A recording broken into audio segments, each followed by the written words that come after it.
Welcome to another edition of Jets Class. We are so pumped to have you along for the ride. The New York Jets, one game away from a winning streak. They will have that if they beat the Denver Broncos on Sunday. We're going to break it all down. We've got 4 downs coming your way, a favorite segment of this show. Also, the hug heard around the world, or was it a shove between Robert Saleh and Aaron Rodgers? We're going to get to the bottom of that. But before we get to that, Garrett Wilson, not overly involved in the offense. Much ado about nothing. Let's get to it. It's the takeoff. I told just about anyone who would listen that Garrett Wilson was going to have an absolutely monster season. So the fact through 3 games, he's on pace for only 85 catches, 850 yards, and 6 touchdowns if you're rounding up, that is a little surprising. Now, it is clear that he and Rodgers right now are just not on the same page and they need to work through some kinks. But I don't think the answer to this problem is to just start force-feeding the ball to Garrett Wilson, moving him all around, throwing the screens, trying more than normal to get the ball in his hands. Because guess what? While teams are forcing and focusing all their attention on Wilson, the Jets' other players, because yes, they actually have other players who can play now, are making play after play after play. Mike Williams keeps getting more involved as the weeks go on. Allen Lazard is having a resurgence, and against the Patriots, you saw Tyler Conklin, because those safeties are so concerned with Williams deep left and Garrett Wilson deep right, that seam, the middle of the field is wide open, and Rodgers is attacking it. So yeah, I know a lot of people want Wilson to get his catches, and he will. That's going to happen, but the Jets don't need to force feed the ball, because as long as the defenders are focusing on him, there's a ton of other players capable of making plays, and through 3 games, they are.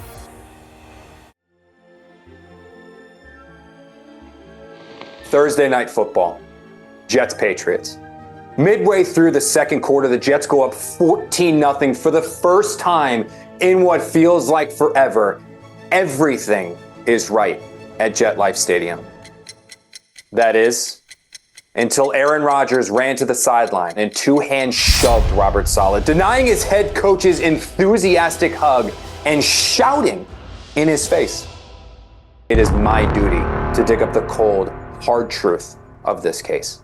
After the game, I went to the press room for Robert Saleh's post-game news conference. On this night, something was radically different. I waited 10 minutes, 11, 12, 15 before Robert finally emerged. When he did, here's what he had to say about that heated sideline moment. You know, part of the things that we've been talking about is to just get the defense a 2-score lead. And it was a 2-score lead, so I guess he just wanted to see something on defense. So, conveniently, Aaron Rodgers told the same story. He talks a lot about 2-score leads. So I just kind of gave him a push and said 2-score lead. But there was something I just couldn't wrap my head around. Why was Saleh late to the podium? Was he celebrating with the team, or was he ironing out a narrative, ensuring that everyone was on the same page with this curious explanation involving a 2-score lead? The more I looked into this, the more something just stunk. I've seen many 2-score leads. Okay, that's a lie. I haven't seen many 2-score leads, but none of them devolved into a rejected hug like this. So I went out and I hired an expert. I spoke with Willie Alfredo from the Department of Linguistics Liability Football Action Confrontations Experience. So Willie, you've been studying the footage all week. I know you're the best lip reader around. Have you cracked this case for me? Well, first of all, Connor, thank you for the invitation. Secondly, I'm not a lip reader. I'm a linguistic analyst. You don't see me calling you a parking lot vlogger. Please show some respect. I'm sorry about that. My bad. Apology accepted. As you can see here in the footage. Oh, wait. We can't do that. We can't show the footage. We can't show the footage. No. What? Are you serious? What am I doing here? You tell me what he said. As you can see here in this horribly awful recreation of the footage, because you and your show are so ridiculously cheap that you won't license NFL footage, and I can say with 97.3551% certainty that I know exactly what Aaron Rodgers said. Immediately after the first hug attempt, Rodgers pushes back, looks coach in the eye, and says, "Down at the shore, you're late." Down at the shore, you're late? That's right, Connor, which is conclusive proof that the reason Aaron Rodgers went to Egypt this summer was because he was angry that Saleh still hadn't paid for his share of their summer 2023 Jersey Shore Airbnb getaway. There's no way that's true.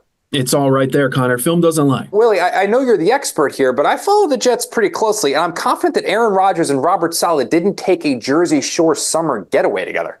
Well, good news, Connor. I began a secondary analysis as soon as you said that last thing.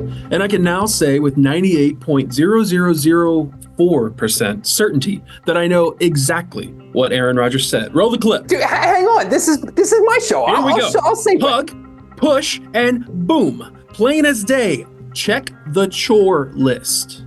Check the chore list? That's right, Connor. Get ready for the Jets class scoop of the century. I have determined that Aaron Rodgers is furious with Coach Saleh for neglecting his duties on the team chore chart. The trash is piling up, the dishes are filthy, and nobody knows the last time he walked cockpit, the team schnauzer. Willie, that's not a scoop, dude. Hurry, Connor. People are watching this video right now. One of them's going to scoop your scoop. Post it. Dude, the Jets are a professional football team. They don't have a chore chart or a dog. Oh, okay, Mr. Expert. You think you're such a brilliant analyst? Why don't you figure this out yourself? Yeah, fine. Maybe I will. Fine. Here you go, hotshot. Read these libs. You suck. Yeah, Willie, you sound like one of my Twitter followers. This is why I do this show myself. The fact is that we may never know the facts, but I will never stop searching for them. As long as Robert Saleh's arms are open, my eyes will be too. They do have a dog.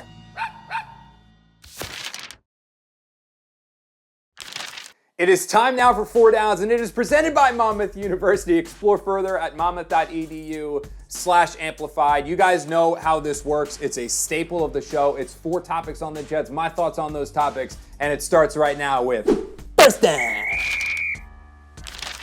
I am excited for this Jets game more than I've been excited for a Jets game in quite some time. And the reason for it, hatred, animosity, payback. You just know that Rodgers not being on the field last year to go against Sean Payton after the comments he made against his BFF Nathaniel Hackett just ate him alive. But now Rodgers is on the field. The Jets look like a legitimate Super Bowl contender, and the Broncos look like a dumpster fire despite that victory over the Buccaneers a week ago. I really believe that this is the game that you're going to see Rodgers go off in a way that we have not seen since he was an MVP of this league. It's going to be fun to watch, and it's going to be fun to see what he does after every one of those scores. Is there a look over at the Broncos sideline? Is there a point at Sean Payton? Is there a handshake after the game? I'm looking forward to it. I know Jet fans wanted a playmaker. I know there were a decent amount of people within the Jets building who wanted a playmaker. I know that people were hoping that they were going to trade up and come away with Rome Odunze or Malik Neighbors before the Giants could get him. But I said on draft night, and it has been proven true just 3 weeks into the season, the smart pick was Olu Fashanu, and now you know why. Tyron Smith and Morgan Moses, when they are on the field, are 2 dominant offensive tackles. The combination of both might give the Jets the best offensive tackle combination in the NFL, but Tyron Smith is injury prone. Morgan Moses is another year older, and when you get older and you reach into your mid and late 30s as offensive linemen, the injuries start to pile on. You start to miss games, and the Jets could not be one injury away from Carter Warren or Max Mitchell playing a pivotal role in this offense and trying to protect Aaron Rodgers. Now, that's not happening. They're throwing in an offensive tackle, a first-round pick, that odds are on 31 other teams, he is a starting left or right tackle. He's going to fill in for Morgan Moses as long as Moses is out 2 weeks, 3 weeks, 4 weeks, and the Jets are not going to lose a step. Again, I know, look, Fashanu's not going to catch touchdowns. Fashanu's not going to dance in the end zone. But what Fashanu is going to do is prevent the Jets' season from tanking when they lose somebody up front, and you're going to see why this Sunday against Denver. I didn't believe it when Robert Saleh said it. I didn't believe it when Jeff Ulbrich said it. I didn't believe it when Aaron Whitecotton said it. I didn't believe it when Joe Douglas said it. I did not believe that the Jets actually had faith in Will McDonald to be a difference maker this year. And I was wrong, because what this guy has done through the season's first 3 games, 5 sacks, second most in the entire NFL, and 10 pressures according to Pro Football Focus, he is developing into a dominant, dynamic force outside that is not only better than what Bryce Huff had been over the last couple of years, but is somebody who can wreck games. Imagine that defensive line when that comes truly to fruition. Quinnen Williams in the middle, Will McDonald, Jermaine Johnson, when he eventually gets back next season. I truly can't say enough about what this defensive coaching staff, led by Ulbrich, led by White Cotton, have done with Will McDonald. He was the ultimate ball of clay, and it is true what Saleh said. He's never going to be an elite run stuffer. But you even saw against the Patriots, Will McDonald setting some edges and preventing big plays. If they can get that, coupled with what he now can do as a pass rusher, more than just a spin move, more than just speed, also throwing in some power as well, this is a legitimate dominant force on that defensive line. Still think the Jets should have gone with a receiver last year, but what Will McDonald's doing is showing he is not only not a bust, he can be a game breaker for this Jets defense. You'd be hard-pressed to find somebody more critical of Nathaniel Hackett over the last year and a half than me. And honestly, I can say this. I've been pretty damn impressed with him over the first 3 weeks of the season. Maybe not so much that opener against the 49ers, but definitely these last two games. Going into the year, he was the guy that I thought could potentially tank the Jets' playoff and Super Bowl hopes. He was going to be a liability that I didn't know if Aaron Rodgers and the offense could overcome. But not only is Hackett not holding the offense back, I believe he's helping them progress. And there's all these little signs of what he's doing. I'm talking about aggressiveness and play calling, but even just working Breece Hall and Braylon Allen on the field together at the same time. Working Allen in over Hall, not necessarily as just, oh, Hall needs a break, but as a compliment, realizing that they've got two really good backs. The first series against the New England Patriots, where the Jets' three receivers weren't Lazard and Wilson and Xavier Gibson in the slot, but actually using Mike Williams, Lazard, and Wilson together at the same time, knowing the mismatches that can put on a defense. I believe that Nathaniel Hackett has gone from a point of comfortability now with this offense where he's truly starting to find himself. And maybe it just took getting Rodgers back, but I do believe that Hackett's having a better season to begin as the Jets play caller, absent just having Rodgers on the field. And if that concern is alleviated for the Jets, there really isn't much holding this team back. Dull face, more like useless face, whatever.